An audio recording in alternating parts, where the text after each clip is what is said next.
बोलो यीशु मसीह की, बोलो जीवित खुदा की। आमे आज गोटे विषय चिंता करिबा। हेई पारे आजिर विषय लंबा मध्य हेई पारे किबा को प्रकार जीव को जानि पारु नै, किंतु प्रभु सहाय्य करतु ताको आत्मा को द्वारा आमे जेतिके संभव सेतिके आमे चिंता करिबा। गोटे विषय को नै कि ता आपण माने देखुथिबे एई सारे लेखा अछि। मु लेखि देइछि, इंग्रजी रे मध्ये लेखि देइछि आ उड़िया रे मध्ये आपण बुझी पारिया पई सुविधा हो तेनु करी मु लेखि देइछि। आपण देखंतु एठारे गोटे विषय लेखा अछि कि पढी पारिबो। कोन लेखाइछि? ट्रुथ माने उड़िया रे कोन? सत्य। ता परे सेपटे गोटे विषय लेखाइछि कॉम्प्रोमाइज। यार अर्थ सालिस, यार उड़िया अर्थ सालिस करिबा। Praise the lord, hallelujah. आज हम चिंता करिबा ट्रुथ, सत्य कोन, सत्य को प्रकार जिनिस, सत्यर कार्य केमिति आउ आमे को प्रकार भाबरे रहिबा दरकार अछि ता हम आज चिंता करिबा। Praise the lord, hallelujah. समस्त यारे ध्यान दियंतु। ट्रुथ गोटे ए प्रकार जिनिस जोटा बाइबल मध्ये प्रकाश करे, तुम्हे माने सत्य ज्ञात हेबो, से सत्य तुम मानको मुक्त करिबो।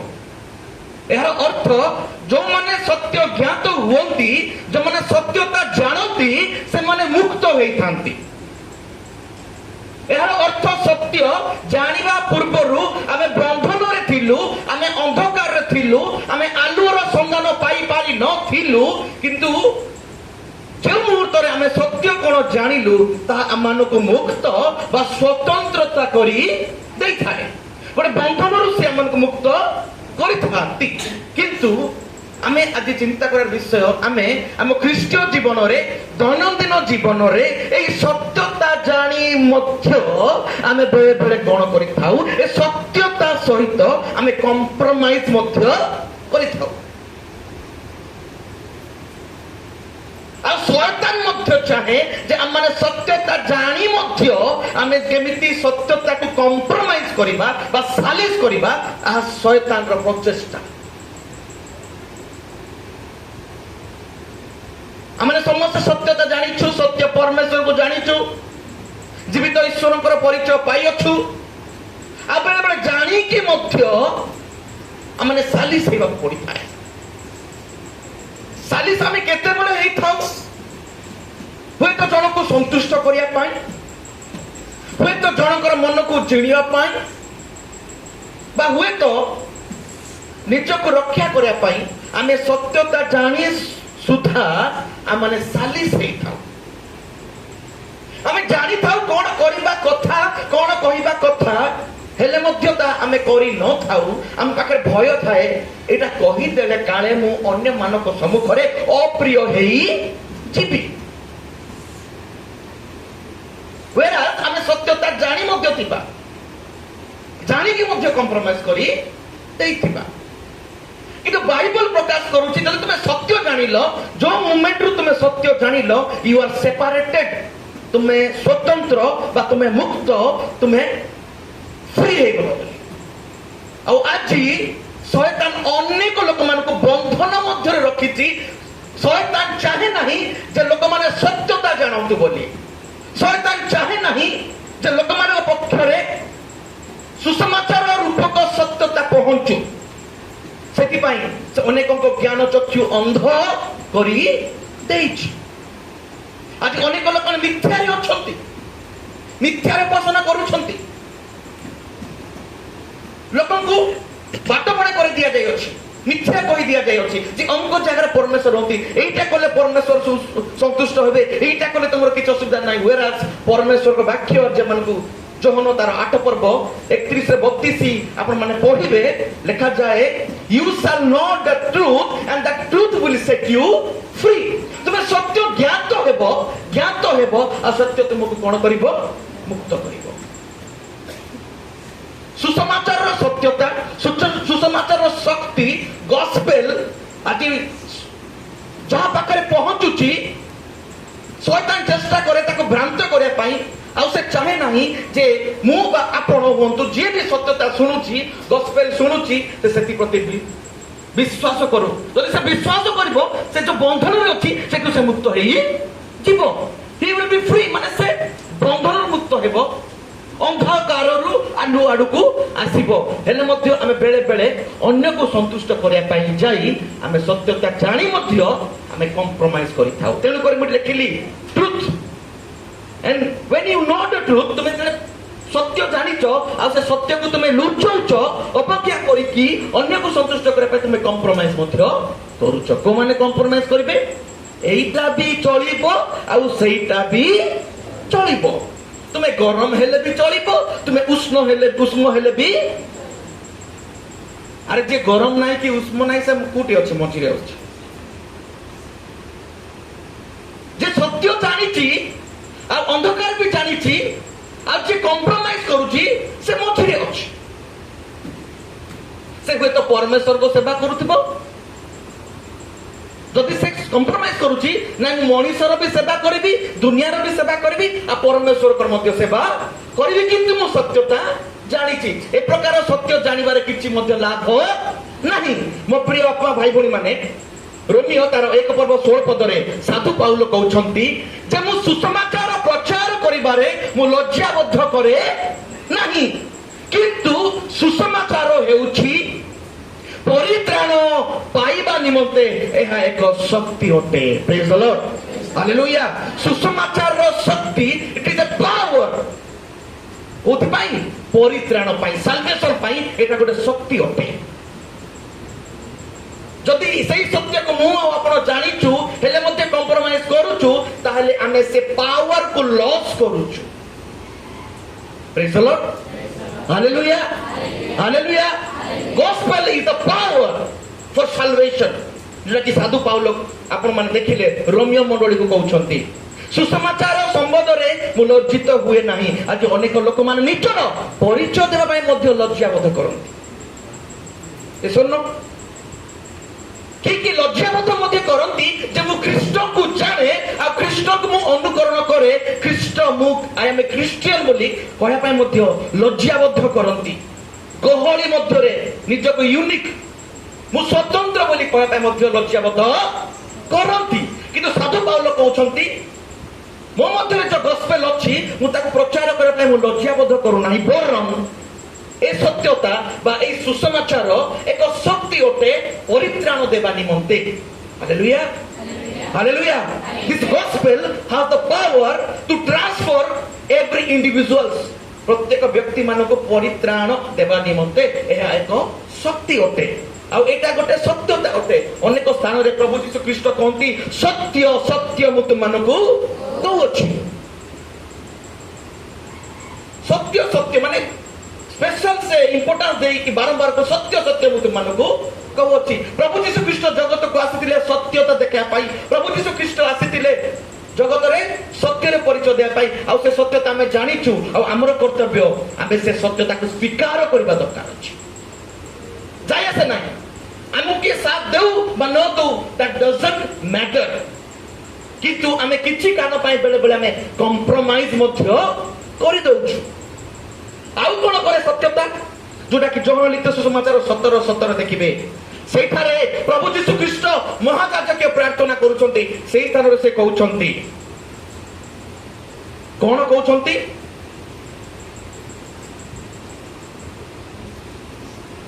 सत्यता द्वारा से माने पवित्रकृत होई अछंती यार अर्थ गॉस्पेल बा सुसमाचार पावर जदी अछि से सुसमाचार जन को पवित्र मध्य कर देबार सक्षमता थाए हालेलुया प्रेज द लॉर्ड आउ से गॉस्पेल को जे अस्वीकार करे से तार पवित्रता हरई दिए हालेलुया हालेलुया जदी किछि पर्सनल बेनिफिट पाई सत्यता को जे कंप्रोमाइज करे से तार पवित्रता हरई दिए काहे कि ना सत्यता रे पवित्रता अछि सत्यता रे मुक्ति अछि सत्यता जोटा कि ईश्वरंकर सुसमाचार सेठारे शक्ति अछि किंतु आमे बेले बेले कोन करू हम से सत्यतार शक्ति को हमें कंप्रोमाइज करी देई थाउ आउ लिखा जाए जो माने ସତ୍ୟତା ଜାଣନ୍ତି ଆଉ ସେ ସତ୍ୟତା ଜାଣିକି ସତ୍ୟରେ ଆଚରଣ କରନ୍ତି ସେମାନେ ଜ୍ୟୋତିରେ ଆଚରଣ କରନ୍ତି। ହାଲେଲୁୟା। ଯୋଉମାନେ ସତ୍ୟତା ଜାଣିକି ମଧ୍ୟ ତାଙ୍କର ଆଚରଣ ସତ୍ୟତା ସ୍ୱରୂପ ନୁହେଁ ସେମାନେ କହିପାରିବେ ନାହିଁ ଯେ ଆମେ ଆଲୁରେ ଅଛୁ ବୋଲି। ଜନ 3:21 ଆପଣ ମାନେ ଦେଖିବେ, ଘରେ ଯାଇକି ପଢିବେ ଯେ ଯୋଉମାନେ ମୁଁ ଯଦି ସତ୍ୟତା ଜାଣିଛି ଆଉ ସେ ସତ୍ୟ ଅନୁସାରେ ମୁଁ ସେ ସୁସମାଚାର ଅନୁସାରେ ମୁଁ ଆଚରଣ କରୁ ନାହିଁ ତାହେଲେ ମୁଁ ଅନ୍ଧକାରରେ ଅଛି। ମୁଁ ଅନ୍ଧକାରରେ ଥିଲି କିନ୍ତୁ ବର୍ତ୍ତମାନ ସୁସମାଚାରର ପାୱାର ମତେ ପରିଚୟ ମୁଁ ପାଇଲି, ତେଣୁକରି ମୁଁ ବର୍ତ୍ତମାନ ଆଲୋକରେ ଅଛି।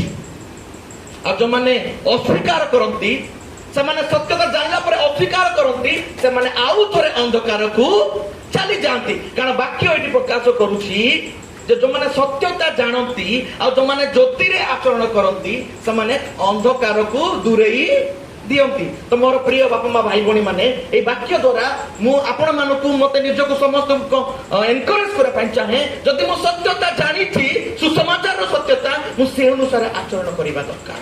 କାରଣ ସତ୍ୟତାର ଶକ୍ତି ଅଛି। ସେ କଣ କରେ? ସେ ଅନ୍ଧକାରରୁ ଆଲୁଅ ଆଡକୁ ଆମମାନଙ୍କୁ ଶିଫ୍ଟ କରିଥାଏ। କଣ କରିଥାଏ? ଶିଫ୍ଟ କରିଥାଏ। ଯେହେତୁ ସୁସମାଚାର ସତ୍ୟତା ମାନଙ୍କ ସହିତ ଅଛି ତେଣୁ ଆମେ ମାନେ ମଧ୍ୟ କହିବା ବେଳେ ମଧ୍ୟ ସତ୍ୟତା କଥା କହିବା ଦରକାର ଅଛି। ଅନେକ ଲୋକ ମାନେ କମ୍ପ୍ରମାଇଜ କରିଦିଅନ୍ତି।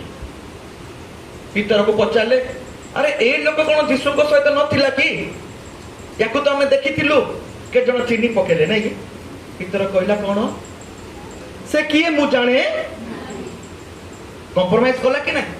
ଅସ୍ୱୀକାର କଲା କି ନାହିଁ? ସେ ଜୀବିତ ଯୀଶୁ ବା ସେ ସତ୍ୟତା ଯୀଶୁକୁ ଜାଣିକି ମଧ୍ୟ ପରିସ୍ଥିତିରେ ପଡିକି ସେ ଅସ୍ୱୀକାର କରୁଛି। ତଦ୍ରୂପ ମୁଁ ଆଉ ଆପଣ ସତ୍ୟତା ଜାଣିକି ଯୋଉମାନେ ଯୀଶୁକୁ ଜାଣନ୍ତି ନାହିଁ ଜାଣିକି ଗ୍ରହଣ କରନ୍ତି ନାହିଁ ତାଙ୍କ ଆଗରେ ଯଦି ଆମେ ଅସ୍ୱୀକାର କରିଦେଉ ତାହେଲେ ଆମମାନଙ୍କ ସ୍ୱର୍ଗସ୍ଥ ପିତା ପରମେଶ୍ୱର ଦୁଃଖିତ ହୁଅନ୍ତି। ପରମେଶ୍ୱର ମତେ ଆପଣଙ୍କୁ ଉପଯୁକ୍ତ କଥା କହିବା ପାଇଁ ସେମାନଙ୍କୁ ବେଳେ ବେଳେ ଆମେ ମିଥ୍ୟା ସାକ୍ଷୀ ଦେଇଥାଉ। ସତ୍ୟତା ଜାଣି ମଧ୍ୟ ଆମେ ସାମ୍ନା ଲୋକକୁ ମନକୁ ଜିଣିବା ପାଇଁ ଆମେ ମିଥ୍ୟା କହିଦେଇଥାଉ। Hallelujah hallelujah. ତେଣୁକରି ତିତସରେ ଲେଖାଯାଏ 2:1 ଲେଖାଯାଏ ହିତଜନକ ଶିକ୍ଷାର ଉପଯୁକ୍ତ କଥା କୁହ। ହିତଜନକ ଶିକ୍ଷାର ଉପଯୁକ୍ତ କଥା କୁହ, ସତ୍ୟ ବିଷୟ କୁହ, ଯୁକ୍ତିଯୁକ୍ତ ବିଷୟ କୁହ। ଯଦି ତମେ ସତ୍ୟ ଜାଣିଛ ତମେ ଉପଯୁକ୍ତ କଥା କୁହ। তুমি যদি উপযুক্ত কথা Kaun then you are compromising তুমি আর কম্প্রোমাইজ করছ, তুমি সালিস করছ। প্রভু আমাকে শিখাউଛନ୍ତି বাক্যরে যে তুমি উপযুক্ত কথা কুহ। পুরাতন নিয়মরে আমি দেখুছু পরমেশ্বর অনেক ভাববাণী ভবিষ্যৎ বক্তা মানুষ দেখিলে কিন্তু সেই ভবিষ্যৎ বক্তা মানক মধ্যରୁ ମଧ୍ୟ କେତେଜଣ ଫେଥଫୁଲ ନଥିଲେ। ଯୋଉ ଭିଜନ ପରମେଶ୍ୱର ତାଙ୍କୁ ଦଉଥିଲେ ସେମାନେ ସେହି ଦର୍ଶନ ନ କହିକି ଅନ୍ୟ ଦର୍ଶନ କହୁଥିଲେ। Praise the Lord. Hallelujah. ଆମେ ସତ୍ୟକୁ ଜାଣିଛୁ ଗ୍ରହଣ କରିଛୁ ଆମେ ସେ ସତ୍ୟକୁ ପ୍ରକାଶ କରିବା ଦରକାର। ହିତଜନକ ଶିକ୍ଷାର ଉପଯୁକ୍ତ କଥା କହିବା ଦରକାର। ତେଣୁକରି ଲେଖାଯାଏ ଆପଣ ମାନେ ଦେଖିବେ ଜୋହନ 3:32 ଆପଣ ମାନେ ଦେଖିବେ ପ୍ରଭୁ ଯୀଶୁ ଖ୍ରୀଷ୍ଟ ଯେତେବେଳେ ଜଗତକୁ ଆସିଲେ ସେ ପିତାଙ୍କ ଠାରୁ ଯାହା ଦେଖିଛନ୍ତି ପିତାଙ୍କ ଠାରୁ ସେ ଯାହା ଶୁଣିଛନ୍ତି ଏକ୍ସାକ୍ଟଲି ସେ ବିଷୟକୁ ସେ ପ୍ରକାଶ କରିଛନ୍ତି। ହାଲେଲୁୟା। ତ ମୋର ଖ୍ରୀଷ୍ଟ ରତ୍ନ ଭାଇ ଭଉଣୀ ମାନେ ଆପଣ ମାନେ ଯଦି ମୁଁ ମୋ ସତ୍ୟତା ଜାଣିଛି ତାହେଲେ ଆମେ ଜଗତକୁ ସତ୍ୟତା ପ୍ରକାଶ କରିବା କର୍ତ୍ତବ୍ୟ। ସତ୍ୟ ଜାଣିକି ଆମେ ଅନ୍ୟ ବିଷୟ ପ୍ରକାଶ କରିବା ନାହିଁ। ତେଣୁକରି ଜିରିମିୟ 23:28 କହୁଛନ୍ତି ତୁମେ ମାନେ ଯଦି ଦର୍ଶନ ଦେଖିଅଛ ସ୍ୱପ୍ନ ଦେଖିଅଛ ତୁମେ ସ୍ୱପ୍ନର କଥା କୁହ। ପରମେଶ୍ୱର ଆମମାନଙ୍କୁ ଗୋଟେ ଦର୍ଶନ ଦେଇଥାନ୍ତି, ପରମେଶ୍ୱର ଆମମାନଙ୍କୁ ଗୋଟେ ମିଶନ ଭିଜନ ଦେଇଥାନ୍ତି। ତୁମେ ଯଦି ଦର୍ଶନ ଦେଖିଛ ସେ ଦର୍ଶନର କଥା କୁହ। ଆଉ ତୁମେ ଯଦି ମୋର ବାକ୍ୟ ପାଇଅଛ ତୁମେ ସେହି ବାକ୍ୟ ବିଶ୍ୱସ୍ତ ସହକାରେ କୁହ। Hallelujah hallelujah. ଅନେକ ଲୋକମାନେ ମଧ୍ୟ ଅନ୍ୟକୁ ସନ୍ତୁଷ୍ଟ କରିବା ପାଇଁ ଅନ୍ୟକୁ ସାଲିସ କରିବା ପାଇଁ ସତ୍ୟତା ଜାଣି ମଧ୍ୟ ସେ ସତ୍ୟ ପ୍ରକାଶ କରିବା ପାଇଁ ସେମାନେ ପଛଘୁଞ୍ଚା ହୁଅନ୍ତି। तेणुकर प्रभुकर वाक्य लिखा जाए तुम्हें जदि वाक्य पाइछ मोर वाक्य ताहा तुम्हें विश्वस्त सहकारे तुम्हें कह कहीं कह कहीं से वाक्य सत्यता अच्छी आ से वाक्य शक्ति अच्छी आ से वाक्य जन को मुक्त करिवो से वाक्य जन को स्वतंत्र मोर प्रिय भाई भणी माने जदि आम सत्यता जानिचु प्रभु आम गोटे विजन दौरान दर्शन दौरान आम से दर्शन कथा कहवा दरकार आदि प्रभु हमको वाक्य देछंती से वाक्य सामना रे की अछि डजंट मैटर बाती पारे मोर उपराधिकारी मत होई पारे किंतु वाक्य जहा कहउछि ताहा संपूर्ण कहवा दरकार हालेलुया अमिश्रित दुग्ध मेष मानकु बा ताकर संतान मानकु देबा दरकार अनेक लोक मिसै दियंती रामी करि दियंती निजर कथा कहि दियंती सुहेला भलिया कथा मिसै दियंती किंतु सुसमाचार सत्यता प्रकाश करिया पई पछ गुंचा हे तांती से माने कॉम्प्रोमाइज करथांती जा द्वारा कि से अंधकार रे पुनर्बार पळै जांती हालेलुया हालेलुया हालेलुया मोर प्रिय बापा भाई भणी माने तोड़ को चली जेबा लिखा जाए ईश्वर वाक्य तापर ट्रेडिशन ईश्वर वाक्य प्रभु वाक्य गोटे विषय कहूथिबो ता सहित परंपरा गोटे विषय कहूथिबो हालेलुया हालेलुया हालेलुया मोर प्रिय भाई भणी माने टी काढंतु मार्क लिखित सुसमाचार 7 पर्व 1 की पढ़ कि जण पढ़तु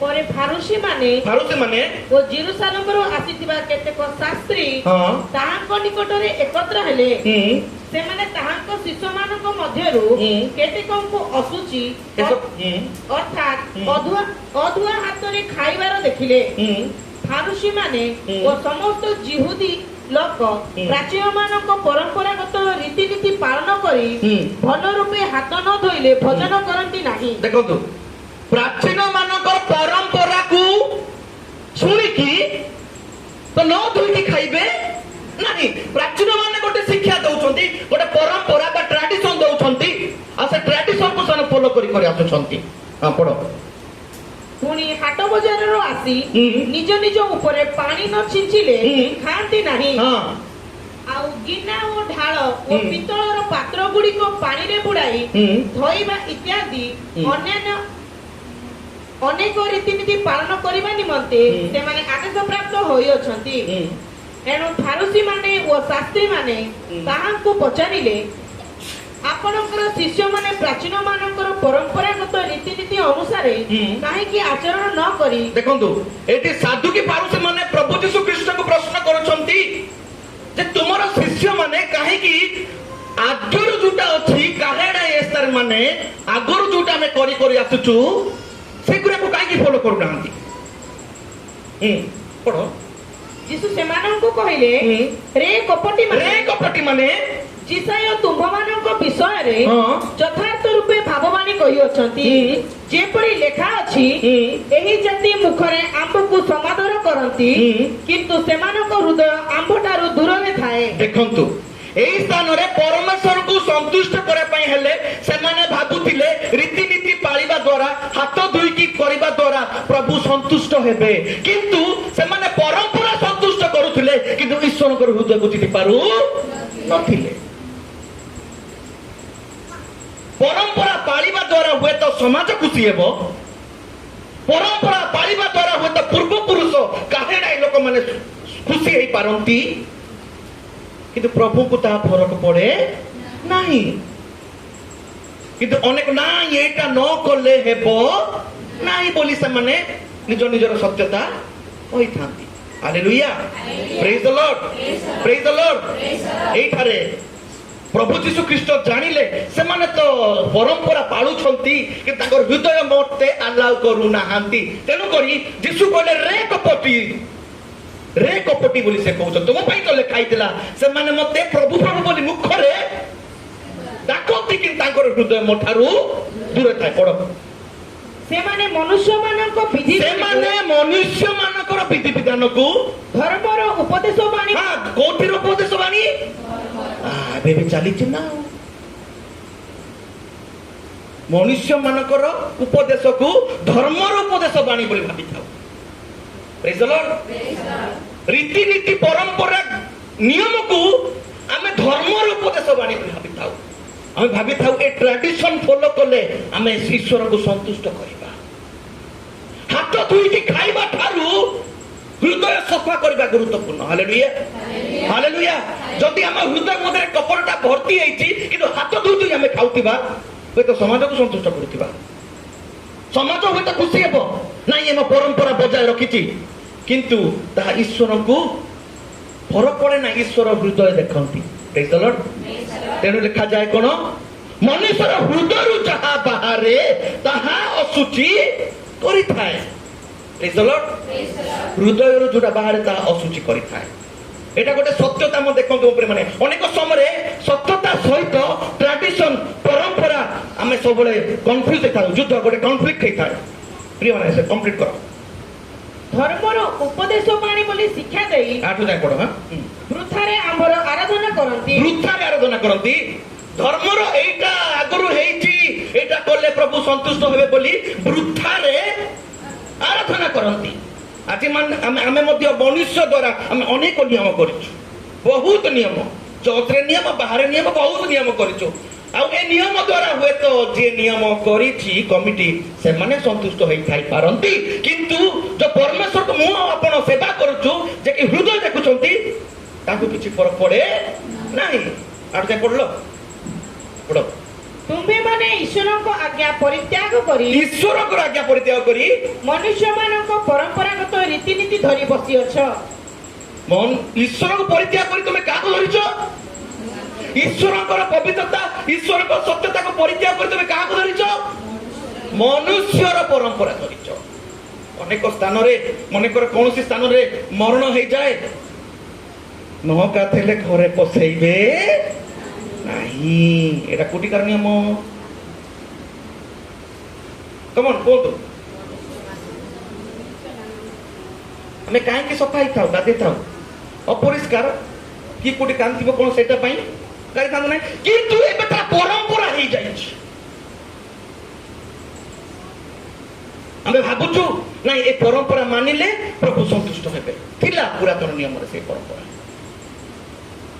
होची कि ना ये सरनो घरे पुरेबे नाही जदि ताहा सत्यता ताहले मु आपण प्रभुଙ୍କର सेवा करूछु तो माने मेडिकल रे प्रभुଙ୍କ लोक डाक्टर अछंती तो ताको हाथ रे केते लोक मरुछंती से खाली गाधेबार समय काटि हाउ कौन ऑपरेशन करेंगे रीति नीति परंपरा केवे ईश्वर को संतुष्ट करि परिबा नाही समाज हुए तो संतुष्ट हेई पारे मोर ख्रीष्ट भाई भणी माने सत्यता सहित ए ट्रेडिशन सब कन्फ्लिक्ट होछि आमे विचार करबा दरकार जगत कोन कहूची परंपरा कोन कहूची ताहा नुहे वाक्य कोन कहूची सेति प्रति सावधान हेबा hallelujah hallelujah hallelujah hallelujah hallelujah रीति नीति मो प्रिय माने आउ जदि आमे चिंता करू जो मानक घरे कोन हुए गोटे छुआ जन्म हुए से घर को जानती कि समस्ते जानती कि कहीं जाऊन असुचि हे गले कौन हे गले असुचि हे गले किए कहला मनुष्य कहला किए कहला जगत कहला हाँ पुरातन नियम रे थिला जगत कहूची कौन तांको घरे जन्म होईची शुचि न हेबा पर्यंत आमे पसिबु नहीं कार परंपरा एटा परमेश्वर कहले कि तो मोर प्रिय भाई बहन ए ट्रेडिशन ए परंपरा सत्यता को घोड़ेला आरंभ कलानी किंतु सत्यता प्रभु मान को देई अछंती शुचि असुचि आ किछि नुह आपण कहबे की कथा कहउछ आज्ञा आमे लूक 2 आपण पढी बते नाहंती कोन पढी नाहंती लूक 2 कोन सेटा यीशु को मध्य तो शुचि करे पे न्याय थिला भाई पढो टिके मने पड़ला 22 रे लिखा जाए लूक 2 पर्व और जेते बेले मोसांक व्यवस्था अनुसार से मानकर सूची हेबा संपूर्ण हैला कहार व्यवस्था मोसा व्यवस्था करिथिले सूची हेबा निमंते কোন কাহাକୁ ଯୀଶୁକୁ ସୂଚୀ କରିବା ପାଇଁ ନେଉଛନ୍ତି। ତାପରେ ସମ୍ପୂର୍ଣ୍ଣ ହେଲା ସେତେବେଳେ ସମସ୍ତେ ପ୍ରଥମ ଜାତ ପୁଅ ସନ୍ତାନ ପ୍ରଭୁଙ୍କ ଉଦ୍ଦେଶ୍ୟ ପବିତ୍ର ବୋଲି ଗଣିତ ହେବେ।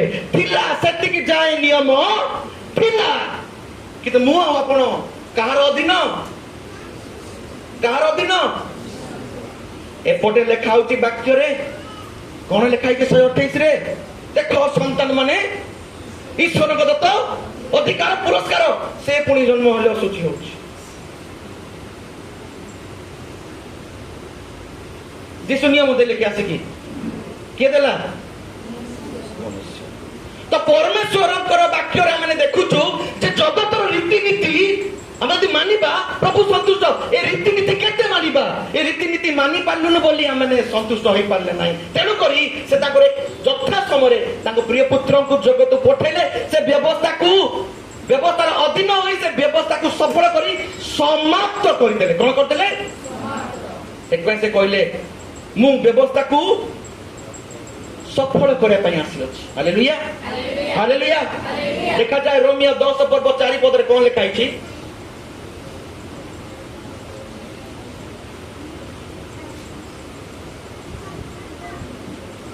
ପ୍ରତ୍ୟେକ ବିଶ୍ୱାସୀ ପକ୍ଷରେ ଧାର୍ମିକ ଗଣିତ ହେବା ନିମନ୍ତେ ଖ୍ରୀଷ୍ଟ ବ୍ୟବସ୍ଥାର ଶେଷ ଅଟନ୍ତି। ଖ୍ରୀଷ୍ଟ ବ୍ୟବସ୍ଥାର ଶେଷ ଅଟନ୍ତି। ବ୍ୟବସ୍ଥା ଶେଷ ହେଲା, ଆଉ ଆମେ କୋଉ ବ୍ୟବସ୍ଥା ଆରମ୍ଭ କଲେ? ବେଶୀ ପଣ୍ଡିତ ଆମର ନାଇଁ। ଖ୍ରୀଷ୍ଟ କହୁଛନ୍ତି ଯେ ମୁଁ ଆଇ ଆମ୍ ଦ ଲାଷ୍ଟ, ମୁଁ ଫିନିଶର ଅଫ ଦ ଲ। ବ୍ୟବସ୍ଥାକୁ ମୁଁ ଶେଷ କରି ସାରିଛି। ନାଇଁ, ଆମକୁ ବ୍ୟବସ୍ଥା ଭଲ ଲାଗୁଛି ଆଜ୍ଞା। ଆମେ ଆଗରୁ ହେଇ ଆସିଛି, ପିତୃପୁରୁଷ ମାନେ କରି ଆସିଛନ୍ତି, ଆଉ ନ କଲେ ଆଉ ଛାଡିବେ ନାହିଁ। ମୋ ପ୍ରିୟ ଭାଇ ଭଉଣୀ ମାନେ ଟିକେ ଆଉ ଗୋଟେ ଦେଖିବା ପ୍ରଭୁଙ୍କର ବାକ୍ୟରେ ପ୍ରଥମ କରନ୍ତୀୟ, ଯଦି ଆପଣମାନେ ପଢିବେ ପ୍ରଥମ କରନ୍ତୀୟ ପ୍ରଭୁ ବିଷୟରେ ଲେଖାଯାଏ। ପ୍ରଭୁ ଯୀଶୁ ଖ୍ରୀଷ୍ଟ କହିଲେ ଏଇ ପାନ ପାତ୍ର କେନି କହିଲେ ଏଇ ପାନ ପାତ୍ର ମୋର ରକ୍ତରେ ସ୍ଥାପିତ। ନୂତନ ନିୟମ କଣ? ଖ୍ରୀଷ୍ଟଙ୍କର ରକ୍ତ ଦ୍ୱାରା ପ୍ରଭୁ ଯୀଶୁ ଖ୍ରୀଷ୍ଟ ନୂତନ ନିୟମ ସ୍ଥାପନ କଲେ। ଆମେ ସେ ନିୟମରେ ବନ୍ଧା। Hallelujah, hallelujah. ସେ ନିୟମକୁ ସେ ଶେଷ କରିକି ସେ ନୂଆ ନିୟମ ଦେଲେ। ସେ ହେଉଛନ୍ତି ତାହାଙ୍କର ରକ୍ତ। ସେ ରକ୍ତକୁ ଯେ ବିଶ୍ୱାସ କରିବ, ସେ ରକ୍ତକୁ ଯେ ମାନିବ, ସେଇଟା ହଉଛି ନିୟମ। Hallelujah, hallelujah. କିନ୍ତୁ ଆମେ କହୁଛୁ ନାଇଁ ନାଇଁ, ଆମେ ବି ଗୋଟେ ନିୟମ ରଖିବୁ। କିଏ ଜଗତ କହୁଛି, ପରମ୍ପରା କହୁଛି, ରୀତିନୀତି କହୁଛି, ଆଉ ଆମେ ଭାବୁଛୁ ଏଇ ରୀତିନୀତି ମାନିଲେ ଆମେ ଖ୍ରୀଷ୍ଟଙ୍କୁ ସନ୍ତୁଷ୍ଟ କରିବା। ନାଇଁ, ଖ୍ରୀଷ୍ଟ ତାହା ଦେଖନ୍ତି ନାଇଁ। ହୁଏତ ସମାଜ ଖୁସି ହେଇପାରେ। ଆଜି ଆମ ସମାଜ, ଆମ ମଣ୍ଡଳୀ କେତେ ନିୟମ କରିଦେଇଛି କି ଆମକୁ ନିୟମ ଆକା ଭଲ ଲାଗୁଛି। ନିୟମର ମୁକ୍ତ ହେବା ଆମକୁ ଇଚ୍ଛା ଲାଗୁନାହିଁ। ମୋର ପ୍ରିୟ ଭାଇ ଭଉଣୀ ମାନେ, ଯେତେବେଳେ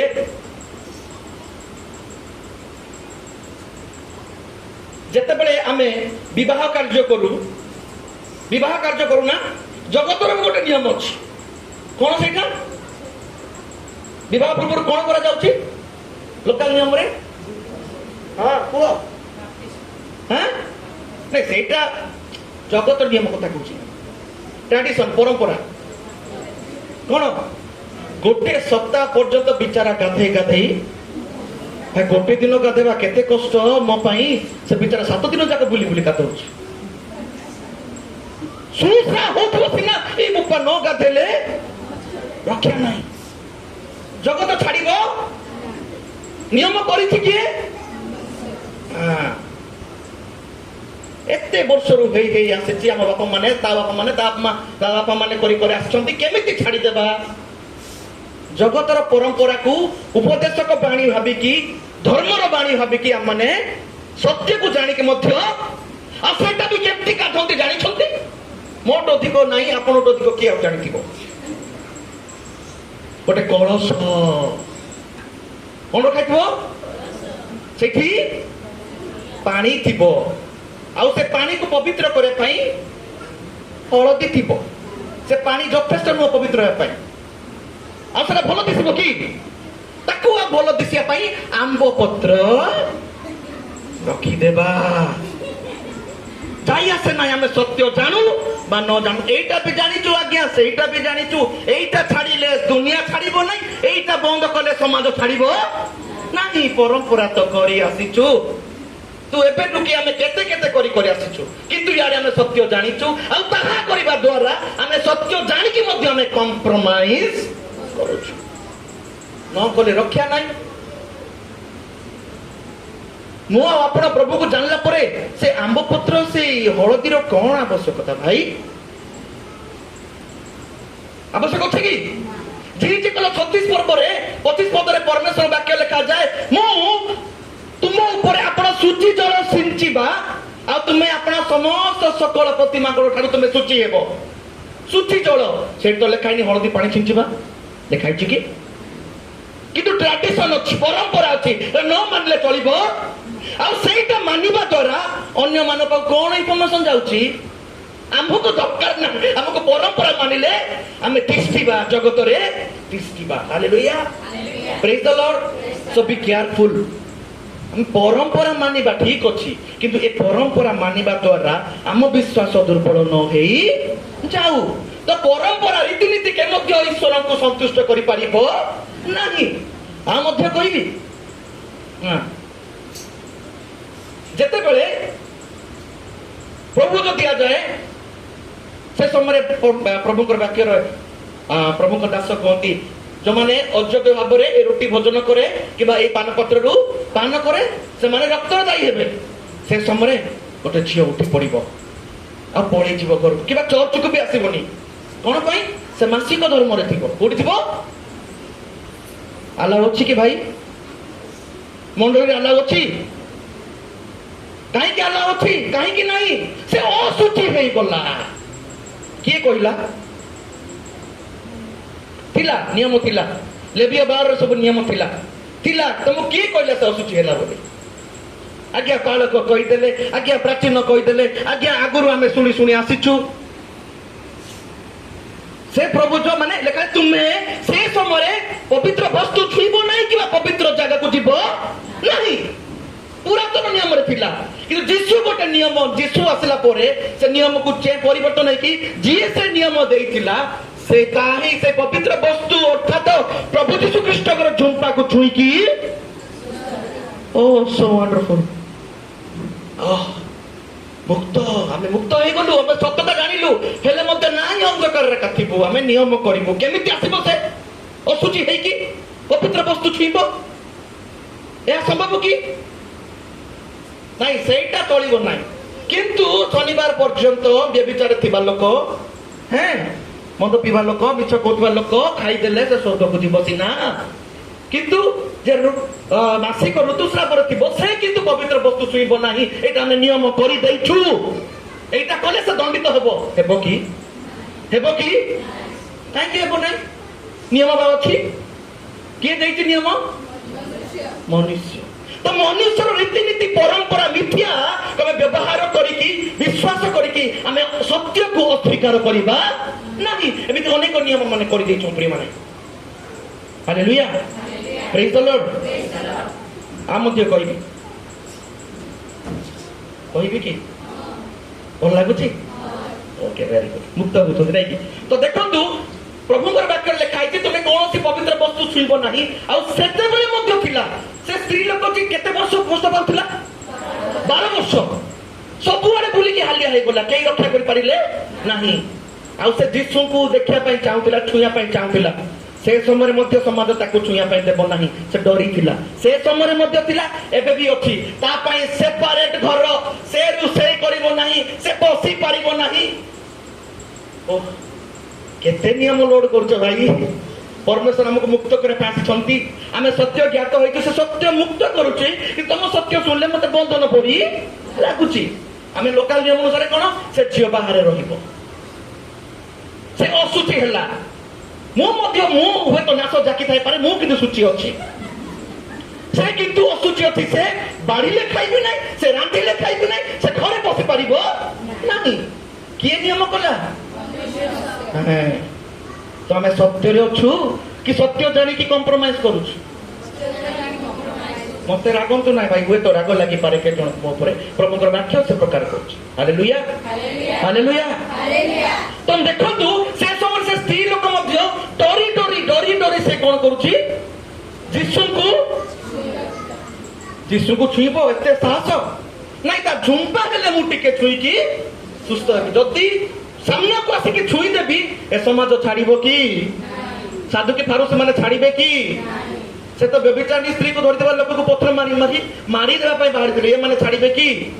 ସେ କିନ୍ତୁ ଇଚ୍ଛା ଅଛି ସୁସ୍ଥ ହେବା ପାଇଁ, ତାର ବିଶ୍ୱାସ ଏତେ ଷ୍ଟ୍ରଙ୍ଗ, ସେ ପରମ୍ପରାକୁ ଡରୁଛି, ତାପରେ ଧୀରେ ଯାଇକି ଝୁମ୍ପାକୁ ଛୁଇଁକି ସେ ସୁସ୍ଥ ହଉଛି। କିନ୍ତୁ ପୁରାତନ ନିୟମରେ କୁହାଯାଇଛି ତୁମେ ପବିତ୍ର ବସ୍ତୁ ଛୁଇଁବ ନାହିଁ କିମ୍ବା ଯିବ ନାହିଁ। ଯିଏ କହିଛି ସେଇ ଅଧିକାରୀର ଝୁମ୍ପା ଛୁଇଁକି ସେ ଭସ୍ମ ହେଇଗଲା। ଏ ଭସ୍ମ ହେଇଯାଇଥିବ। ଅଶୁଚି ସେ ଲୋକଟା କେମିତି ଛୁଇଁଲା ସୁସ୍ଥ ହେଲା? ସେ ସ୍ତ୍ରୀ ଲୋକ ଯୀଶୁଙ୍କୁ ଛୁଇଁକି ସୁସ୍ଥ ହେଇପାରୁଛି, କିନ୍ତୁ ଆଜିର ମଣ୍ଡଳୀ ଆମ ବିଶ୍ୱାସୀ ମାନେ ପ୍ରଭୁ ଭୋଜ ସେଇ ସ୍ତ୍ରୀ ଲୋକ ଖାଇପାରିବ ନାହିଁ। କାହିଁକି? ଆମ ଇଚ୍ଛା ଆମେ ନିୟମ କରିଦେଇଛୁ ଆମ ସୁବିଧା ପାଇଁ। Hallelujah hallelujah. ଜଗତର ରୀତିନୀତି ପରମ୍ପରାକୁ ଆମମାନେ ଧର୍ମର କି ବାଣୀ, ଉପଦେଶକ ବାଣୀ ଭାବିବା ନାହିଁ। ହାଲେଲୁୟା। ଯଦି ବାଇବଲ ମନା କରୁଛି ତାହା କର। ଆଉ ମଧ୍ୟ ଆଉ ଟିକେ ଯିବା, ଭଲ ଲାଗୁଛି? ହଁ, ସମସ୍ତଙ୍କ ଫେଭରେଟ ଜିନିଷ ଆସିଲା ପ୍ରେରିତ ତାର 10 ପର୍ବ 5-15 ପର୍ବ ପଢ। ଅଧିକ ଟାଇମ ହେଲା କି ଭାଇ?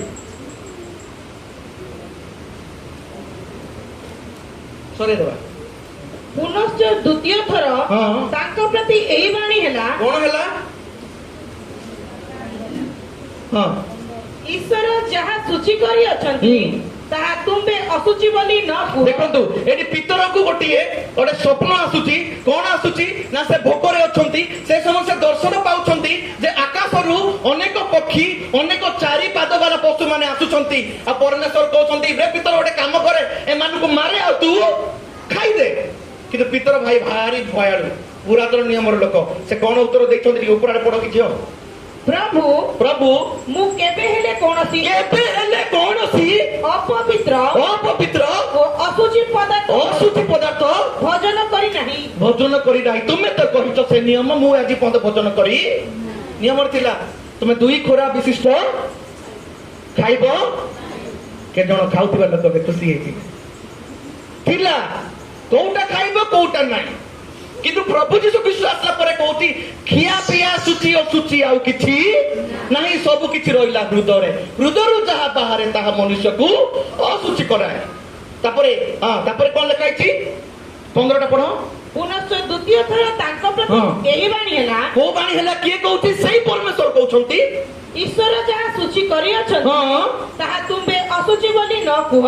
ଅଶୁଚି ବୋଲି यार अर्थ पुराने जो परंपरा थिला, पुराने जो ट्रेडिशन थिला, ताको मानी मानी आसिले परमेश्वर संतुष्ट होई पारिले नाही। काहे हमें संपूर्ण सब किछि मानी पारिलु नाही। किंतु से प्रभु यीशु ख्रीष्ट को जगत रो प्रेम करबा द्वारा तांकर रक्त द्वारा से नूतन नियम स्थापन कले। आ ताहा ही होछि हम पय नूतन नियम। आउ थोरे से नियम बोली को माने जाई के निज निज गोटे गोटे नियम काढी की, परंपरा काढी की, ट्रेडिशन काढी की प्रभु को संतुष्ट करि पारिबा नहीं। किंतु समाज हुए तो संतुष्ट हो जाई पारे। Hallelujah, praise the Lord.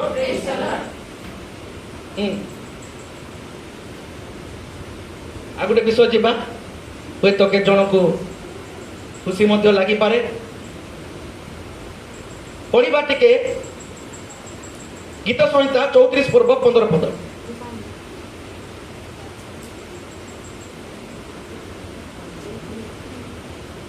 धार्मिक मानक प्रति सदा प्रभुଙ୍କର दृष्टि अछि। हां, कोन अछि टिके रह जाओ। धार्मिक प्रति कहार दृष्टि? कहार दृष्टि? सदा प्रभुଙ୍କର। कहा प्रति? भलरे को कहार दृष्टि अछि? सदा प्रभुଙ୍କର दृष्टि अछि ना। जदि सदा प्रभुଙ୍କର दृष्टि मो प्रति अछि ताले मो ऊपर कार दृष्टि लागिबो की? ताले हमें काहे की गोड़रे कळा सुता बांधिछु? कहीं बांधिछु?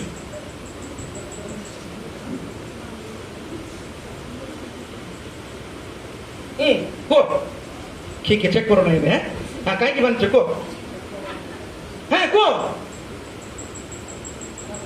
हाँ, लोक माने कौन कहछंती? दृष्टि लागिबो। ट्रेडिशन कहउची, लोक कहउची, परंपरा कहउची, वाक्य कौन कहउची सेटा मोर जानिले केते न जानिले केते। ମୁଁ ଜାଣିଛି କିନ୍ତୁ ଲୋକ କହୁଛନ୍ତି ଏଇଟା ହିଁ କମ୍ପ୍ରମାଇଜ ବା ସାଲିସ। ଜଗତର କଥାକୁ ୟେସ୍, ଈଶ୍ୱରଙ୍କ କଥାକୁ ନ ତ ନୁହେଁ, ମଝିରେ ଆଉ ସୂତା ବି ବାନ୍ଧିବା ଆଉ ପ୍ରାର୍ଥନା ବି। ଏପଟେ କହୁଛୁ ସଦାପ୍ରଭୁଙ୍କର ଧାର୍ମିକ ପ୍ରତି ଦୃଷ୍ଟି ଅଛି, ଏପଟେ କହୁଛୁ କାଳେ ଦୃଷ୍ଟି ଲାଗିବ ମୋ ଝିଅକୁ ମୋ ପୁଅକୁ, ଆଜ୍ଞା ପ୍ରାର୍ଥନା କରିଦିଅ। କିନ୍ତୁ ସୂତା ମଧ୍ୟ ସୂତା ରକ୍ଷା କରିବ କି? କିଏ ରକ୍ଷା କରିବ? ସତ୍ୟତା ଜାଣିଛ କି? ହଁ, କିନ୍ତୁ ଜାଣିକି ବି ତୁମେ ସତ୍ୟ ଜ୍ଞାତ ହେବ ଆଉ ସତ୍ୟ ତୁମକୁ ମୁକ୍ତ ହେଲ। ଆଜ୍ଞା ଦେଖିବା ଘରକୁ ଯାଇକି, ନହେଲେ ମୋ ବାପା ଛାଡିବେ ନାହିଁ। ହେଇ ହେଇ ଆସିଛି ତ ମୋର ପ୍ରିୟ ଭାଇ ଭଉଣୀ ମାନେ, ପ୍ରଭୁଙ୍କର ବାକ୍ୟ କହୁଛି ପରମେଶ୍ୱରଙ୍କ ଦୃଷ୍ଟି ମୋ ପ୍ରତି ଅଛି। କାହାର ନଜର ଲାଗିବ? କାହାର ଏତେ ଶକ୍ତି ଅଛି? ପରାପର ପରମେଶ୍ୱର ଦୃଷ୍ଟି କରିଛନ୍ତି। ମୋର ବସିବାର ଜାଣୁଛନ୍ତି, ମୋର ଉଠିବାର ଜାଣୁଛନ୍ତି, ମୁଁ କୋଉଠି ଗଲେ ବି ସେ ସେଠାରେ ଅଛନ୍ତି। ତାଙ୍କର ପ୍ରାର୍ଥନା କରୁଛି, ଇଆଡେ ସୂତା ବି ଲୋକଙ୍କର ବି ଦୃଷ୍ଟି ପହଞ୍ଚି ଆସିବ। ଆଜ୍ଞା ତମେ ଜାଣିନ।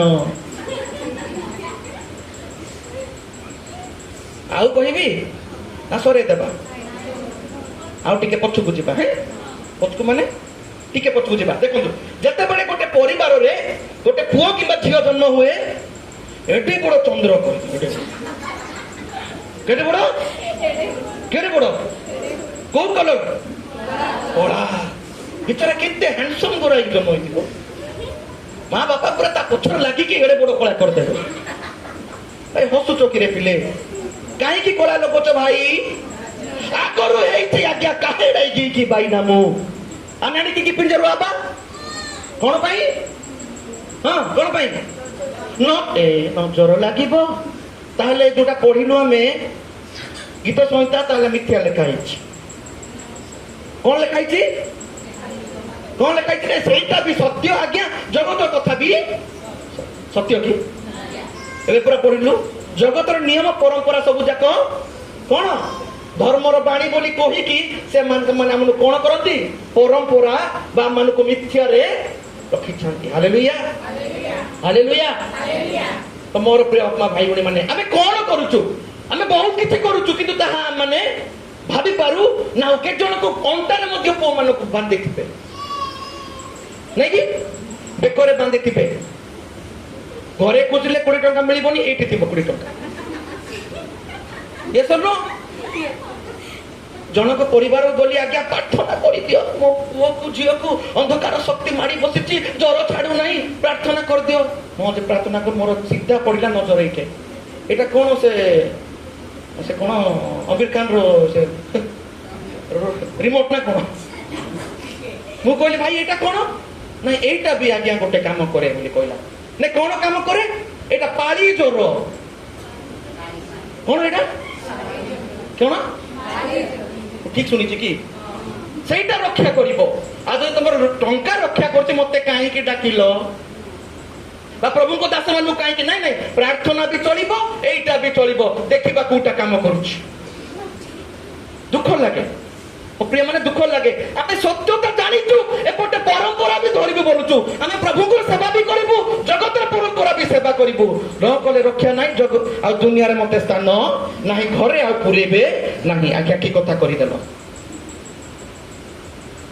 ମୋର ପ୍ରିୟ ଭାଇ ଭଉଣୀ, ଆମେ ସତ୍ୟ ଜାଣିଛୁ, ଜୀବିତ ପରମେଶ୍ୱର ଜାଣିଛୁ। ସେ ସତ୍ୟ ମାନଙ୍କୁ ମୁକ୍ତ କରିବା ପାଇଁ ଇଚ୍ଛା କରେ। ସେ ସତ୍ୟ ଆମକୁ ସ୍ୱତନ୍ତ୍ର କରିବା ପାଇଁ ଇଚ୍ଛା ହୁଏ କରେ। ସେ ସତ୍ୟ ମାନଙ୍କୁ ସୁରକ୍ଷା ଦିଏ। ସେ ସତ୍ୟ ଆମକୁ ପବିତ୍ରତା ଦିଏ। ସେ ସୁଷମାଚାର ଶକ୍ତି ସତ୍ୟତାରେ ଅଛି।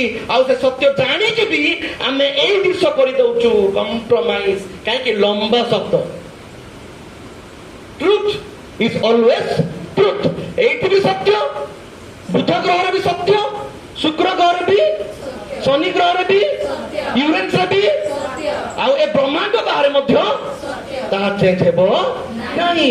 ତାହେଲେ ଆମ ଗାଁ ଭିତରେ କାହିଁକି ଚେଞ୍ଜ ହେଇଯାଉଛି? ଘରକୁ ଗଲେ କାହିଁକି ଚେଞ୍ଜ ହେଇଯାଉଛି? ଘରକୁ ଗଲେ ଦେଶାକୁ ଦେଶା, ସୂତା ବି ବାନ୍ଧିବା, ଏଡେ ବୋଟା ବି କରିବା, ଆଉ ଏଇଠି ବି କାହିଁକି ରକ୍ଷା କରିବ? ଦୁଃଖ ଲାଗିବା କଥା ମୋ ପ୍ରିୟମାନେ। Hallelujah, hallelujah. ଆପଣମାନଙ୍କୁ ସତ ହସ ଲାଗୁଥାଇ ପାରେ, ମଜା ଲାଗୁଥାଇ ପାରେ, ଦ୍ୟାଟ୍ ଇଜ ରିଆଲିଟି। ଆମେ ସତ୍ୟ ଜାଣିକି ମଧ୍ୟ କମ୍ପ୍ରମାଇଜ କରୁଛୁ। ଯୋଉମାନେ ଖ୍ରୀଷ୍ଟକୁ ଜାଣନ୍ତି ନାହିଁ ସେମାନେ ଜାଣିବେ କି କାମ କଲେ? ଜାଣିବେ କି? ଆଉ କେମିତି କରିବାନି? ଆଗରୁ ହେଇ ହେଇ ଆସିଛି। ଯଦି କାହାକୁ ପଚରାଯାଏ ବା ଏଇଟା କାହିଁ କରୁଛ, କେ ଜାଣି ଆଗରୁ ତ ଶିଖେଇଛନ୍ତି, ଆଉ କରୁଛୁ ନ ଜାଣିକି କରୁଛୁ। ତେଣୁକରି ମୋ ପ୍ରିୟ ବାପା ମା ଭାଇ ଭଉଣୀ ମାନେ, ଆମେ କଣ କରୁଛୁ? ଆମେ ସତ୍ୟ ଜାଣିଲେ ମାନେ ଏ ସତ୍ୟ ପରି ଆମେ ଆଚରଣ କରିବା। ଯଦି କରିବା ନାହିଁ, we are still in the darkness, ଆମେ darkness ରେ ଅଛୁ। ସୂଚି ଅସୂଚି ବୋଲି ଆଉ କିଛି ନାହିଁ। ତେଣୁକରି ଯୀଶୁ କହିଲେ ପରମେଶ୍ୱର ଯାହା ସୂଚି କରିଛନ୍ତି ଆଉ କିଛି ମନୁଷ୍ୟ ଅସୂଚି କରିପାରିବ ନାହିଁ। ମୋ ପ୍ରିୟ ମାନେ, ନିୟମ ପ୍ରଭୁ ଯୀଶୁ ଖ୍ରୀଷ୍ଟଙ୍କର ରକ୍ତ ହିଁ ଆମ ପାଇଁ ନୂତନ ନିୟମ। ଆମେ ଆଉ ନିୟମ ଯିବା ନାହିଁ, ପରମ୍ପରା ଯିବା ନାହିଁ, ରୀତିନୀତି ଯିବା ନାହିଁ। କାହିଁକି ଯିବା ନାହିଁ? ଏ ରୀତିନୀତି ପରମ୍ପରା କେବେ ମଧ୍ୟ ପରମେଶ୍ୱରଙ୍କୁ ସନ୍ତୁଷ୍ଟ କରିପାରିଲା ନାହିଁ ବା କରିପାରିବ ନାହିଁ। ତେଣୁକୁ ଆମେ ଗୋଟେ ଜିନିଷ କରିବା, ସେ ଯୋଉ ପ୍ରିୟ ପୁତ୍ରକୁ ପଠେଇଲେ ସେ ସବୁ ବ୍ୟବସ୍ଥାର ଅଧୀନ ହୋଇକି ବ୍ୟବସ୍ଥାକୁ ଶେଷ କଲେ। କାହା ପାଇଁ? ଆମ ପାଇଁ। ଆମେ ଆଉ ପୁରୁଣା ବ୍ୟବସ୍ଥାକୁ ଯିବା। ତ ମୋର ପ୍ରିୟ ବାପା ଭାଇ ଭଉଣୀ ମାନେ, ପ୍ରଭୁ ଆଜି ମାନଙ୍କୁ ଆଶୀର୍ବାଦ କରନ୍ତୁ, ଅନୁଗ୍ରହ କରନ୍ତୁ। ପ୍ରଭୁ ମାନଙ୍କୁ ଯଥା ସମୟରେ ସୁସମାଚାର ସତ୍ୟତା ଦେଲେ, ଯଥା ସମୟରେ ସତ୍ୟ ଆମକୁ ମୁକ୍ତ କରିଛି, ସେ ଆଲୋର ସନ୍ଧାନ ପାଇଛୁ, ସେ ଅନୁସାରେ ଆମେ ଆଚରଣ କରିବା। କାହାକୁ ସନ୍ତୁଷ୍ଟ କରିବା ପାଇଁ ଯାଇ, ଜଗତକୁ ସନ୍ତୁଷ୍ଟ କରିବା ପାଇଁ ଯାଇ, ସେମାନଙ୍କୁ ସନ୍ତୁଷ୍ଟ କରିବା ପାଇଁ ଯଦି ଆମେ ପରମ୍ପରାକୁ ଧରିବା, ତାହେଲେ ଆମେ ଟ୍ରୁଥକୁ କମ୍ପ୍ରମାଇଜ କରିଦଉଛୁ, ସାଲିସ କରିଦଉଛୁ। କିନ୍ତୁ ଆମେ ଆସିକି ଚର୍ଚ୍ଚରେ ନିୟମିତ ବସିକି ଯାଉଛୁ, ଯଦ୍ୱାରା କି ସତ୍ୟତା ଆମ ଜୀବନରେ କାର୍ଯ୍ୟ କରିପାରିବ ନାହିଁ। ତେଣୁ ଆଜିର ବାକ୍ୟ ଅନୁସାରେ ପ୍ରଭୁ ଆପଣଙ୍କୁ ଆଶୀର୍ବାଦ କରନ୍ତୁ, ରକ୍ଷା କରନ୍ତୁ, ସୁରକ୍ଷା କରନ୍ତୁ। ଆଉ ସତ୍ୟତାର ଆଲୁଅ, ସତ୍ୟତାର ଶକ୍ତି ଅନୁସାରେ ମତେ ଆଉ ଆପଣମାନ ସମସ୍ତଙ୍କୁ ସେ ଜଗତରେ ବଞ୍ଚିବା ପାଇଁ ସାହାଯ୍ୟ କରନ୍ତୁ। ପ୍ରଭୁ ଆମ ସମସ୍ତଙ୍କୁ ପ୍ରଭୁ ବାକ୍ୟରେ ପ୍ରଚୁର ଆଶୀର୍ବାଦ କରନ୍ତୁ।